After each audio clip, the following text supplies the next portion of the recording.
Step forward, step back, side step. Perfect. And he realizes he just stepped right into my checkbook, right? So all you have to do is step back, right? And now I'm like, oh yeah, so I step forward to punch you in the face and side step. Get off line. Right? You smack me in the head here. Yep, and again.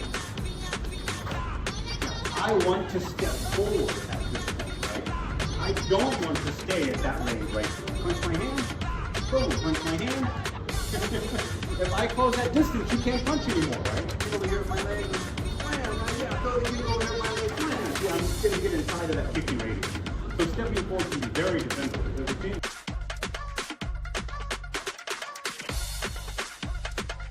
if you step forward to close the distance, you step back to get out of the way, you sidestep to get offline. Excellent.